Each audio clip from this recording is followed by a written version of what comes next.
Hi everybody.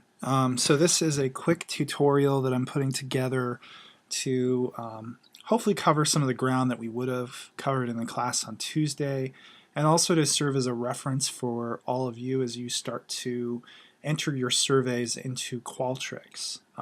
Now, where we are at this point, we still need IRB approval on the surveys, and we still want to get input, final input from our community partners about any questions or specific measures that they would like to include. But we are at a point in which we can start to enter some of that basic information into Qualtrics, some of those questions that we want to ask for our surveys. And then we have a framework that we can tweak or add things later. So you tend not to see monumental changes in surveys even when they go before IRB board. So we can start to create the basic framework and then go back and edit it later. So I wanted to give you a little bit of a guide on how to do some of this stuff in Qualtrics. You've seen some of the tutorials.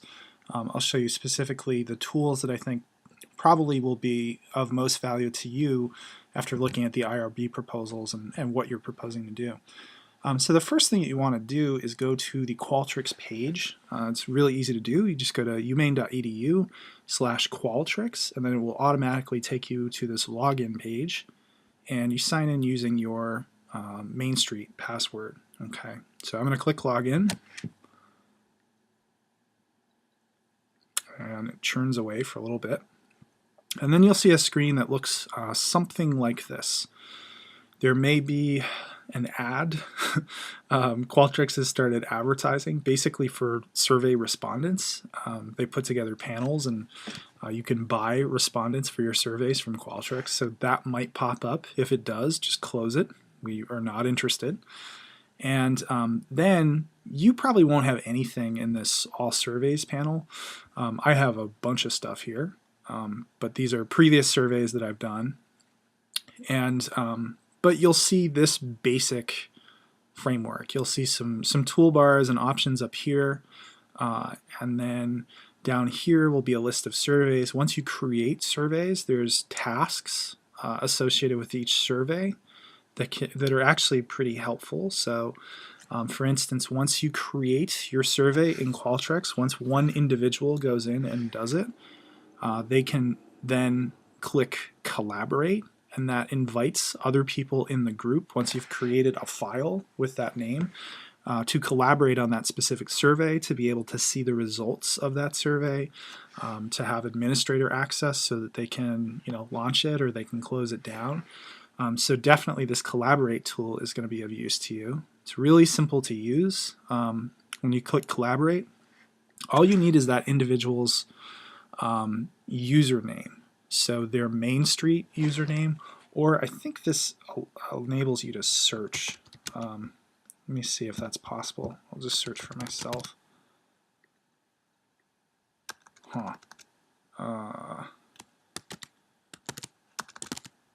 Yeah, it does. So you start to type in something, and then these names pop up. So these are people who have already signed in and activated their Qualtrics account.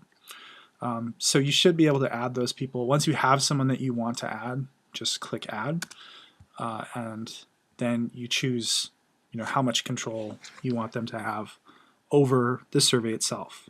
Can they only view the results? Can they activate and deactivate it? Do they have the power to edit it? Right? So that's a helpful tool. You'll definitely be using that because you're working collaboratively. Some other things here too. Once you start to get survey results, once people have filled out your survey and they provided you with data, you can click on results at any time, and it will give you the most up-to-date version of that data. So it does it in real time. As soon as somebody provides their responses, they get churned into that results file, and you can look at it either as data on the screen. You can download it as a PDF. You can download it as an Excel file where it will all be mapped out in a spreadsheet. You can export it as various types of files that you can then use in data analysis software. So it's pretty versatile. Edit enables you to go back and edit it. Although once it's launched, once it's active, you can't edit it. You have to deactivate it before you edit the survey. So all of these things here are different surveys, and all of these tasks are different things that I could do with them. Okay, so why don't we create a survey? So just go up here and click on Create Survey. And there too, you have some different options. There's a survey library that Qualtrics keeps a database of different types of surveys that are often done. So for instance, there's a product satisfaction survey that is just a basic template that you could go in and edit, where you're asking people about frequency of use of a product, whether or not they were satisfied with a product, whether or not they would purchase that product again. That's the types of things that you'd find in the survey library. You can create from a copy, where if you had an existing survey that you wanted to utilize as a basic framework for doing some sort of new version of the survey, you could do so. And then there's this survey builder, right, which is what we'll be using for our surveys. So it says Quick Survey Builder. It's just the basic framework for creating surveys if you're not doing it from an existing template or a survey that you've already created. So go ahead and click on Quick Survey Builder. You have to give your survey a name. Call this POS 488 sample. There are folders too. You can create different folders if you have multiple surveys for different classes or different projects. Then you can organize that in the same way that you would documents on your computer. I tend not to use those folders because I don't do a ton of survey research. But if you had a bunch of different things and wanted to keep track of them, you can do that. So go ahead and click Create Survey.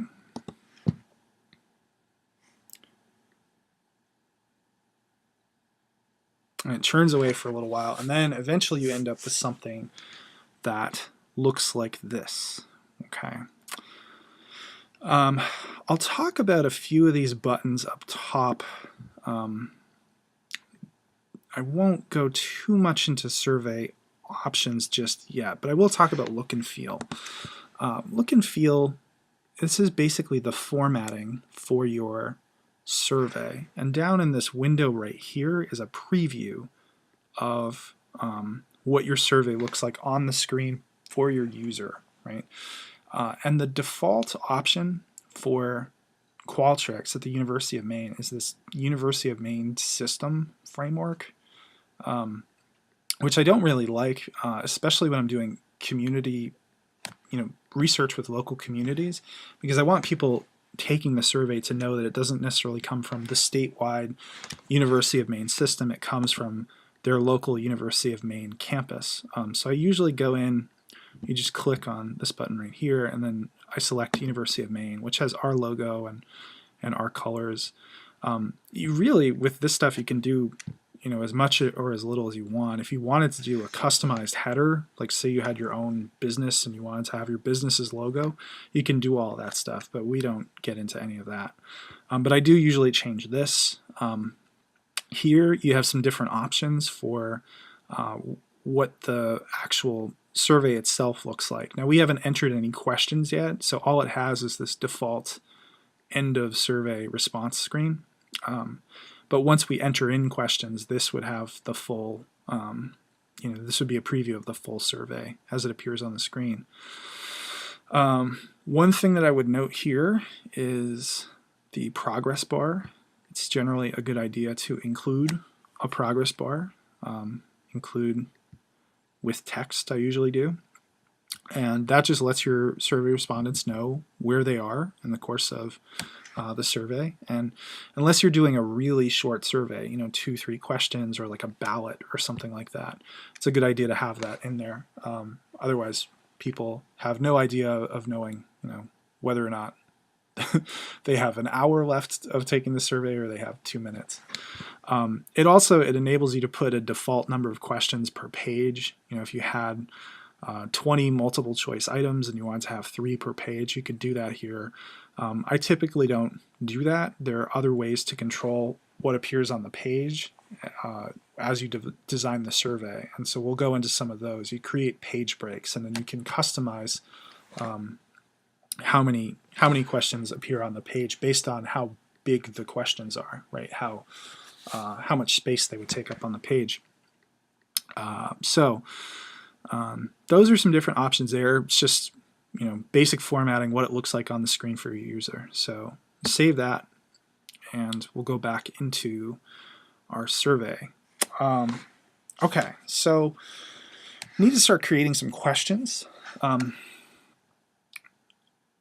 I do have the Bangor Group's IRB proposal open, and I'll be drawing from that just because there are a number of questions in here, and it's good to have kind of some samples to draw from.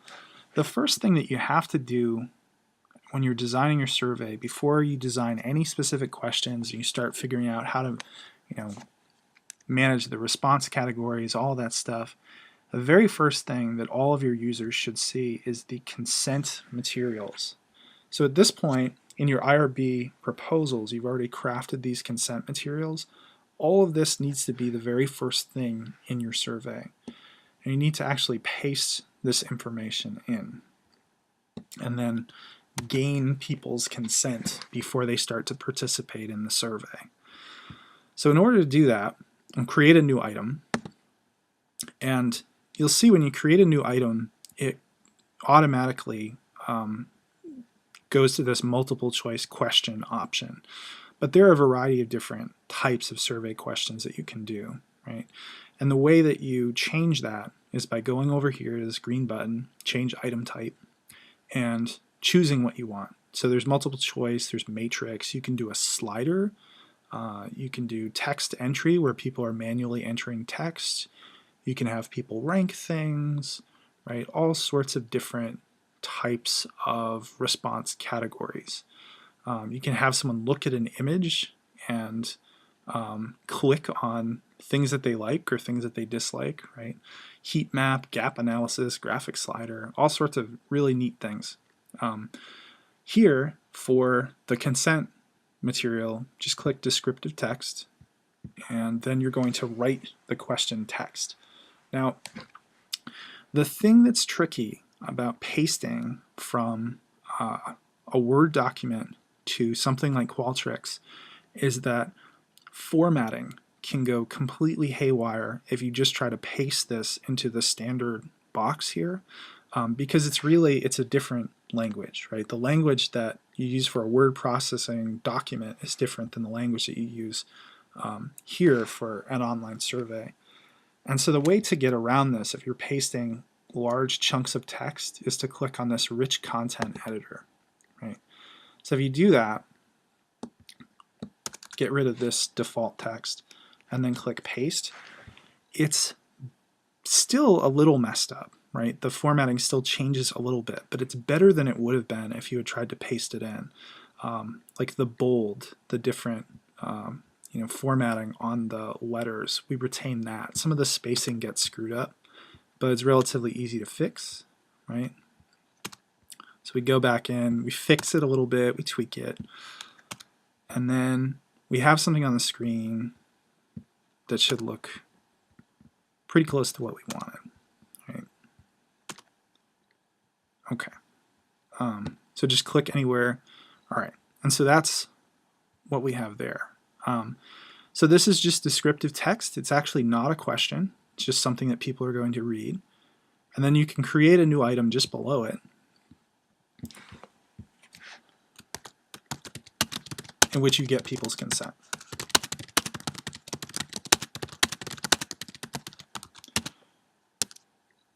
All right. So do you consent to participate in this study? Qualtrics has recognized that this is a yes or no question. Qualtrics has it has the ability to recognize typically asked questions, right? So the question of whether or not an individual consents to participate in the study is a fairly common question. It happens in most survey research, probably almost all survey research, and so that it has recognized this is a yes or no question, and it has created the default category responses for you. Okay. For this question, because individuals have to consent, right? They have to expressly consent to participate in your survey. If you go over to this toolbar, there's something called validation options, and you can force a response. Basically, forcing a response means that if an individual did not provide an answer to this question, then they would not be able to move forward, right? With this, they have to answer yes, right? If they answered no, then you would add in something that would redirect them away from the survey. We can talk about how to do that later. But if the individual doesn't consent, then they're all done with the study, right? But you have to force a response because they actually have to say, yes, I consent, I've read this information, I'm okay with it, okay? So with other questions, whether or not you want to force a response is up to you. In general, the downside of forcing a response like that is that if individuals have some reason for not answering or not providing information on a specific question, maybe they don't understand the way it's worded, or they think that one question is too cumbersome, but they're going to provide you with useful data on all of the other questions, then forcing a response, making them answer the question, might actually result in frustration and they won't complete the survey. So think carefully about the questions on which you force a response. But if you have a question which is really essential to your study, like it's the key thing that you want to know, then it might make sense to force a response. With consent, everybody's going to have to force a response. Okay. All right, so we have that first page, the consent materials, and then we have asking whether or not people want to consent. Everybody's going to have to do that. I've just shown you how to do it using the rich content editor and then creating a question below. All right, so one of the other things that you can do utilizing this toolbar over on the right hand side is create a page break. Page break is exactly what it sounds like, right? A page break is a break in the page. It means that the only information they're going to see on a single page is what is included in that page, right? So create a page break here, and then there's going to be a new set of questions, right, that will appear below it on a different page. So we're breaking up the information. You want to do that. You want to use page breaks because if you present all of the information in your survey, all of the questions, all of the response categories at once, and you don't utilize page breaks, that's going to be overwhelming for your user. So think carefully about how to do this. Think about how much information is enough information on the screen at once for your respondent to process and not become overwhelmed. Okay, so another thing that you want to think about in organizing your survey questions, not so much for your user, but for yourself, is the use of question blocks. So this initial question here, I've put in a question block called consent, right? Where the only things included in that question block is the description of the consent, what they're actually agreeing to, what they'll be asked to do, risks, benefits, compensation, and that question, do you consent to participate? Say we wanted to shift gears here after your subject has consented to participate and ask a series of questions about demographics, right? Okay, so we have a new question block that we can call demographics. And then this could contain all of our demographic questions, right?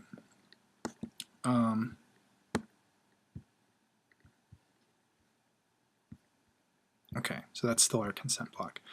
All right, so demographics, there's a series of questions if we shift over to the Bangor Group's IRB proposal. Series of questions about demographics. Let's pull one of those questions out. Let's ask question 3 about gender. All right, so we'll create a new item. Ask, what is your gender? And then as you see, like it was above with the consent question, they've generated, Qualtrics has generated a default response category, a set of default responses. So they recognize this was a question about gender, and they've given male and female options. Now, if we look at the Bangor IRB proposal, there was more than that. There was an other category for those who don't identify as either male or female, who don't fit in that binary. And then there is a prefer not to answer option. So we need to modify this a little bit. We can't use just the default response categories that they've given us. So this is really easy to do. You're going to shift over into this toolbar over on the side, and you just have to create more choices. So right now it's 2. Hit this plus twice, and then we have 4 categories. And we're going to add other, and then we're going to add prefer not to answer. And there we go. Okay. So under demographics, we now have our gender question, right?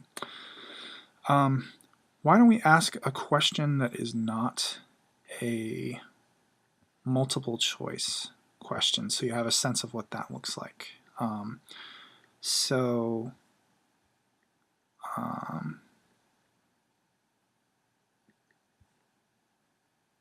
Okay, question 11. How likely are you to live in the following areas after you graduate?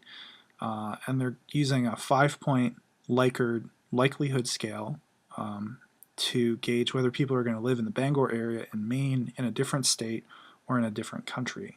Okay, so why don't we take this text and just copy it,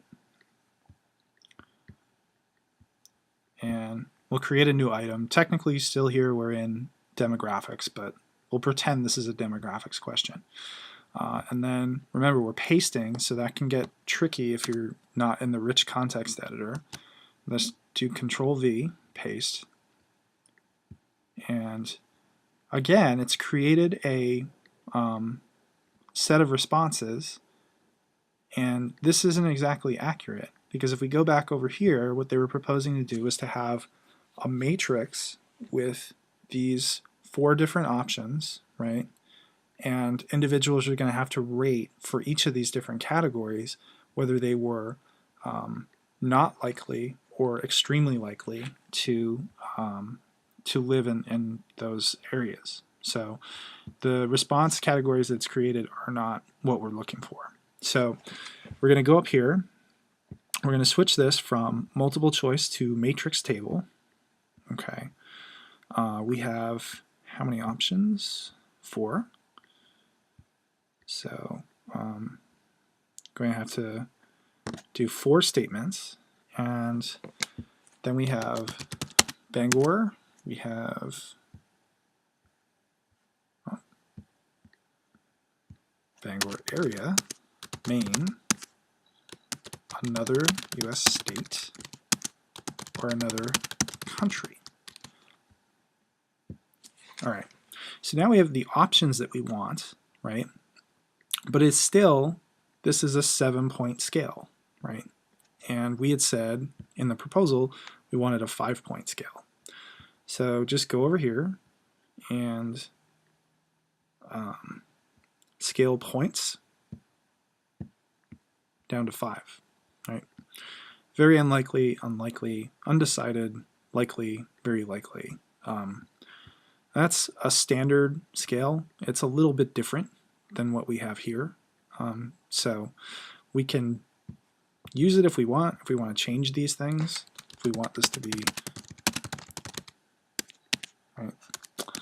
And we want to actually use the categories that we have, which basically measure the same thing. It's still a 5-point likelihood scale. Then we can do so.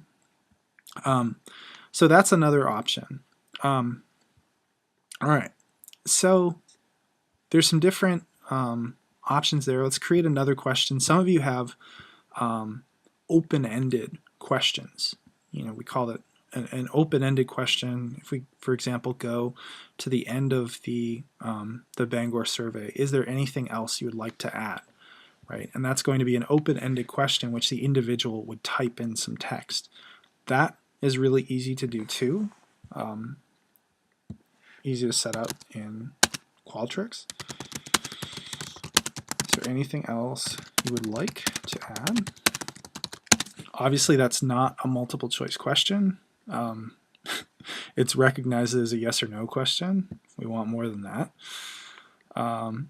Okay, so this is going to be text entry. Now, for text entry, there's different options. There's a single line, which you can control the size of the line, right? What the width will be on the screen.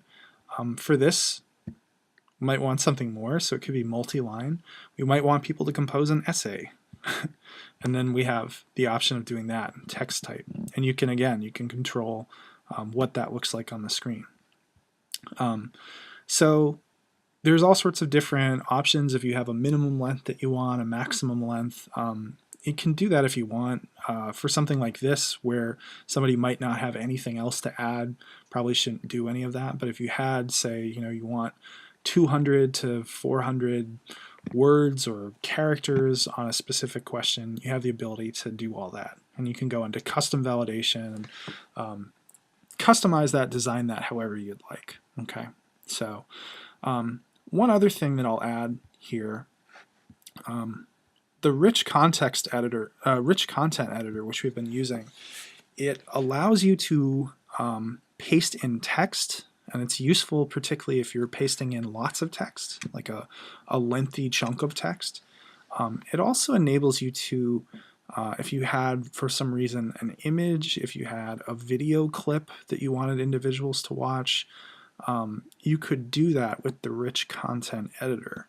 I don't know that any of your surveys do that, but it's a helpful skill to have.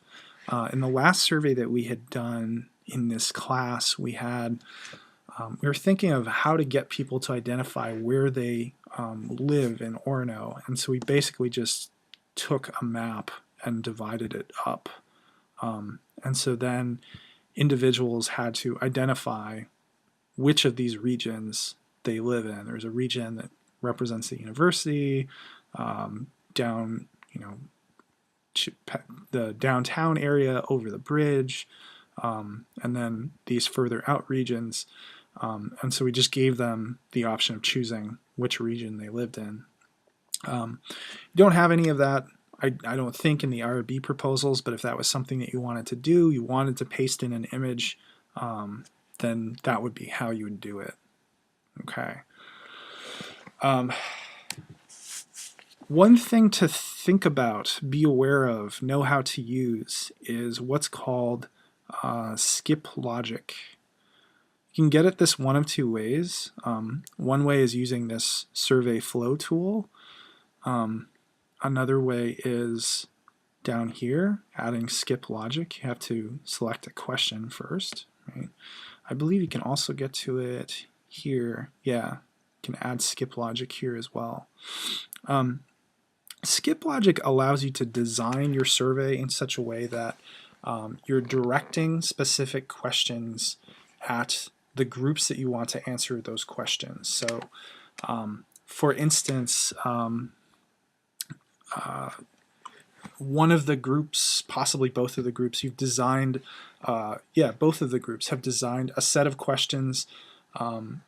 There's some overlap in the questions, like the demographic questions may be the same, but the subsequent questions are worded in different ways, and so they're functionally different questions depending on whether one is an Orono student that lives on campus, an Orono student that lives off campus, a resident of the town of Orono, or whether one is a current student at the University of Maine or an alumnus of the University of Maine. Right? So to do that, to get at those different groups and ask them different questions, we don't have to design, 3 different surveys or 2 different surveys. We can design a single survey and then build into the survey skip logic that will direct people to the questions that we want to ask them. So the way that you do that is add skip logic. Right, and this is kind of a tricky one. Add skip logic, let's do it for gender, right? And say if question 4, if somebody answered male, we wanted to direct them to how likely are you to live in the following areas if you after you graduate, right? We want to direct them to question 5. And if the respondent is female, identifies as female, we want to direct them to question 6. We're going to have them fill out this text box. So for this, if male is selected, then skip to how likely are you? Okay. Can add multiple skip logics. So we'll add another one.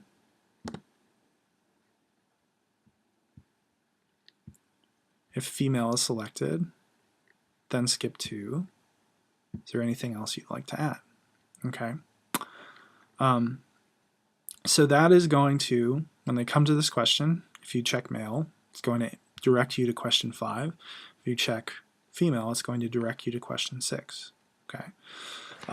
So a single survey, and we're asking the survey experience for different participants based on some relevant category. In this case, we use gender, but in your cases, it would be whether they identify as students or alums, or whether they identify as on-campus students, off-campus students, or residents of the town of Orono. You can direct them to different questions. So you create this question pool, and then utilizing skip logic, you direct them to the questions you want them to answer. And in your IRB proposals right now, that's pretty well laid out what the survey experience is going to be for these different groups. So the way that you do that is skip logic. Okay. At any point when you're designing your survey, if you want to see what it looks like for the user, you just click Preview Survey. It opens up a new tab. Oh, my pop-up was blocked. It opens up a new tab that will show you the survey, right? And here we have our consent materials, and then do you consent, right? And we click yes, move forward. And all right, so we've created the skip logic. Remember, we said if you clicked female, it was going to direct you to the text box. So hopefully that works. Yep. So it's directed us to the text box, and then because we didn't insert a page break, there's also this additional last question, right? So the skip logic is working, and as you enter skip logic, really as you design the entire survey, you want to be sure that it's working the way that you've designed it to. So that preview option can be really helpful. Just ensuring that it works the way you want it to, that the page breaks make sense, and it's not an overwhelming amount of material on the page at any given time, etc., etc. Okay, so we've gone over a variety of different things. We've talked about how to use some of these basic tools. One thing that I will mention that we haven't yet talked about is survey options. We talked about look and feel, but we didn't go into survey options. Survey options is basically like the preferences for your survey. So there are survey options related to the actual experience of taking the survey, how you protect your survey, the security measures around your survey, and then what happens when the survey is terminated or the survey is inactive. Somebody has started to answer and hasn't completed, or they've opened the survey and provided some information and then gone off to make a sandwich or something like that. So survey experience, here you have decisions to make. The back button, do you want to allow your respondents to go back and change your responses? It's totally up to you. Do you allow them to save and continue later? Again, totally up to you. Survey title, right, which is actually what appears up here in the browser. So right now it says Qualtrics survey software, and it would say the same thing when a user opened up the survey, but you can change that, you can customize that.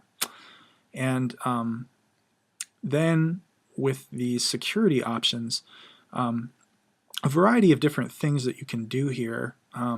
One is how much you protect access to your survey. So open access means that anyone with the link can take this, but you can also set up invitations. You can require a password. If there were some reason that you were particularly concerned about ballot stuffing, if you were concerned about a single individual taking the survey multiple times and screwing up your data, you could put this in place. Usually not so much of a concern for longer surveys like the ones that you're designing, but certainly if you were designing like a ballot for, individuals who were going to lead an organization, you'd want to watch this closely. Also, when we go in and we look at survey responses, individual survey responses, there will be a page that has all the survey responses, the time that they took the survey, and their IP address. So if an individual takes the survey multiple times from the same IP address, then we can flag that just kind of by looking at it. But it's really not so much of a concern for a long survey like this. If they provide information here and if it's of any use, it's going to take them a little while to do this. And so the notion that somebody's going to sit down for, 3 hours and take this survey 50 times and totally screw up our data is probably unlikely. But something to think about. Survey expiration is another thing that you can control.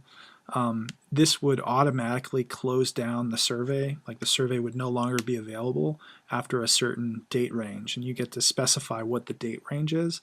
For us, it's not so much of a concern. We basically want to leave these open until we get the numbers that we're looking for, right? And so there might be multiple rounds in which we promote the survey and we encourage people to take the survey, and then we can go in and do that manually, right? We can close down the survey manually.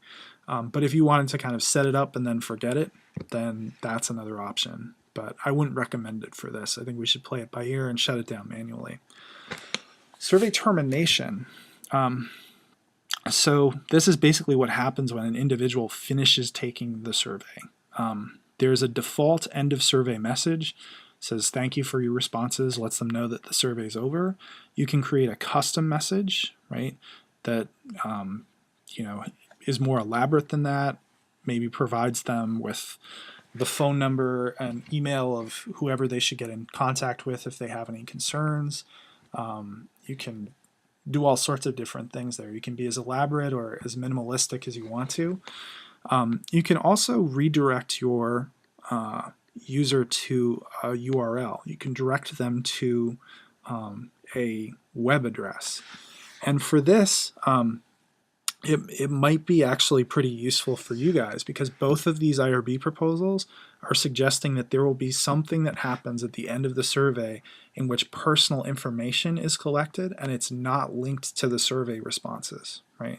So what we could actually do and what we typically do when we have a survey where the individual is going to provide personal information so that they can be entered into a drawing, or if we were trying to recruit people for focus groups, if we wanted to recruit from survey people who had taken the survey to participate in some sort of interview or focus group, is we create another Qualtrics survey that is just providing contact information or whatever it might be, whatever information we need from them, and redirect them to that survey. And we make sure that the two aren't linked. So there's no way that we could take, somebody's name and email and phone number from survey number 2 and trace it back to survey responses provided in survey number 1. So we can do that as a way to get people's information for the drawings, for the gift cards that we've proposed that we're going to award to them at the end, or they'll be entered into a drawing for. And this is how we would do it, right? Other options here, you can send a thank you email. If you have, if you are collecting individuals' email information, we can set it up so that they'll get some longer email from us. All of these things, right? What do we do with partial completion? What do we do with inactive surveys, right? For that, I think the default stuff is probably fine. But that was definitely one that I wanted to show you. I wanted you to be aware of it. Okay, so once you've gotten your survey to a point where you're pretty comfortable with how it's looking on the preview, then you can launch the survey. Launch means that it's open, it's available, anyone who wants to take it can take it, and when you click launch, it tells you that your survey is inactive, it tries to sell you respondents, right? And it will give you a quote based on what you're looking for specifically. And then when you click activate, this will actually give you a survey link, right? It gives you just a very simple link, and you can then send that link through email. You can, however you want to recruit people for your survey, you can do so. There's also entire ways within Qualtrics to do kind of mass distribution of your survey. If you have a spreadsheet that has emails of all the different people that you want to contact, you can engineer all of that through Qualtrics as well. We probably won't have to do any of that, but it's available there. Social media, same thing. If you want to create a survey and then post it directly to your Facebook account, you can do that through Qualtrics. So if we were to click activate here, I won't activate this because at this point it's just a demo, but there would probably be another screen which would tell us, you're activating your survey. Once you activate it, you can't edit it anymore. You have to deactivate it before you edit it, and then it would provide you with a link. Okay, so that's the basics of creating a survey in Qualtrics. All of these different things I'm here to help you with, right? That was a very quick overview of the raw materials, the raw mechanisms through which you will create your finished survey, but certainly you're going to run into things as you design it that you need help with, or how do we set up the skip logic in such a way that it's doing what we want it to do. And so this will be, we'll do this in a series of stages, and I'm here to help at any point. But those are probably most of the tools that you will use here. Once you actually create your survey and you start to get data, you launch your survey, then we'll move into here, and this is the results, in which we can view reports of our data, we can view individual responses, we can download the data, we can do some basic cross tabulations and things like that here. So that's something for another tutorial, but that was the basic information that I wanted you guys to have in terms of designing the surveys. So I hope that's helpful. We'll pick up with this next week and in the remaining weeks as we start to design our surveys, and then hopefully within a relatively short time frame we'll launch these surveys and start to get some data, which is where the fun stuff happens. So I'll stop there, and then stay tuned for more. We'll pick up next week, either meeting with our community partners or doing some of this work on Qualtrics to design the surveys. So thanks.